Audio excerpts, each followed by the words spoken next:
एक वाक्य आहे जे ऐकल्यावर गंमत वाटते. अग अग म्हशी मला कुठे नेशी. हो, ऐकून हसू येतं. येतं, हो की नाही? पण थांबा. जर या साध्या विनोदी वाटणाऱ्या वाक्यात आपल्या आयुष्यातल्या मोठ्या निर्णयांचं आणि चुकांचं रहस्य दडलेलं असेल तर? नक्कीच आहे.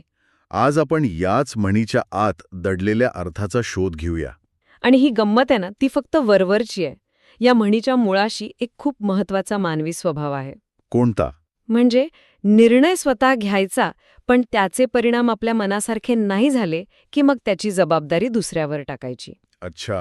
आपण सगळेच आयुष्यातल्या कोणत्या ना कोणत्या टप्प्यावर हे वाक्य मनातल्या मनात नक्कीच बोललेलो असतो. खरंय.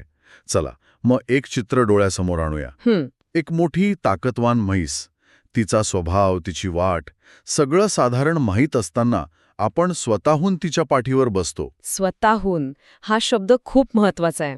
हो, आणि सुरुवातीला किती छान वाटतं. मस्त हवा, आजूबाजूला सगळं छान दिसतंय आणि आपल्याला वाटतं की आपण किती भारी निर्णय घेतलाय. बरोबर. पण मग खरी गंमत सुरू होते. कशी? तीच म्हैस अचानक चिखलात शिरते किंवा अशा रस्त्याला वळते जिथे आपल्याला जायचंच नसतं. आणि मग? आणि मग आपल्या तोंडून वाक्य बाहेर पडतं, अगं अगं म्हशी मला कुठे नेशी.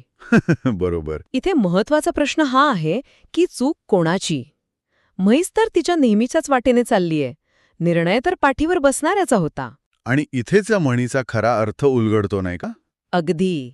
आपण स्वतः एखादी गोष्ट निवडतो, पण जेव्हा ती बिघडते तेव्हा आपण समोरच्या परिस्थितीला किंवा व्यक्तीला दोष देतो. हो, हे असं कसं झालं किंवा माझ्याबरोबरच असं का होतं. हे प्रश्न विचारायला लागतो आपण. यावर एक अत्यंत महत्वाचं वाक्य आहे. निर्णय तुझा असेल तर परिणामांची जबाबदारीही तुझीच. वा. दुसऱ्याला दोष देणं खूप सोपं असतं.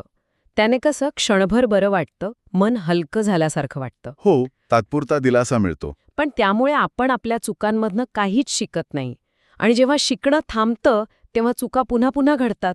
हे फक्त म्हशीपुरतं नाहीये, आपल्या रोजच्या आयुष्यात हे सतत घडतं. हो की नाही? ऑफिसचं उदाहरण घ्या. एखादं काम घेताना केवढा आत्मविश्वास असतो. हो, मी करतो हे. माझ्यावर सोडा. पण डेडलाईन जवळ आली की सुरू होतं.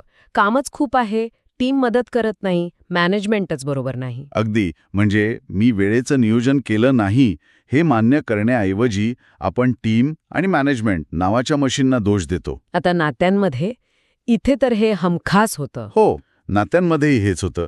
सुरुवातीपासनं काही धोक्याच्या सूचना, म्हणजे काय म्हणतात त्याला, रेड फ्लॅग्स दिसत असतात. अच्छा. मित्रमैत्रिणी सावध करत असतात. पण तेव्हा वाटतं नाही, लोकांना समजत नाहीये. आणि नंतर काही बिनसललं की सरसकट दोष दिला जातो.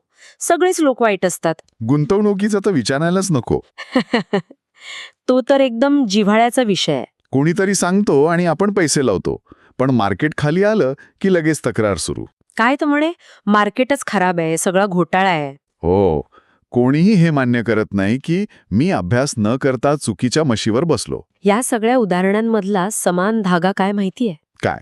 प्रत्येक वेळी म्हैस वेगळी असते, पण बसणारा तोच असतो. अरे वा, हे खूपच भारी आहे. समस्या बाहेर नाही, तर निर्णय घेण्याच्या आणि त्याची जबाबदारी न स्वीकारण्याच्या वृत्तीत आहे. म्हणजे ही म्हण आपल्याला फक्त जबाबदारीची जाणीव करून देत नाही, तर एक इशाराही देते. नक्कीच.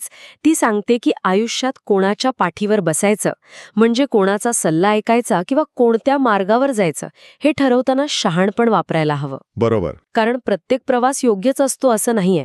निर्णय घेण्यापूर्वीच जर विचार केला तर मला कुठे निशी असं म्हणायची वेळच येणार नाही. अगदी.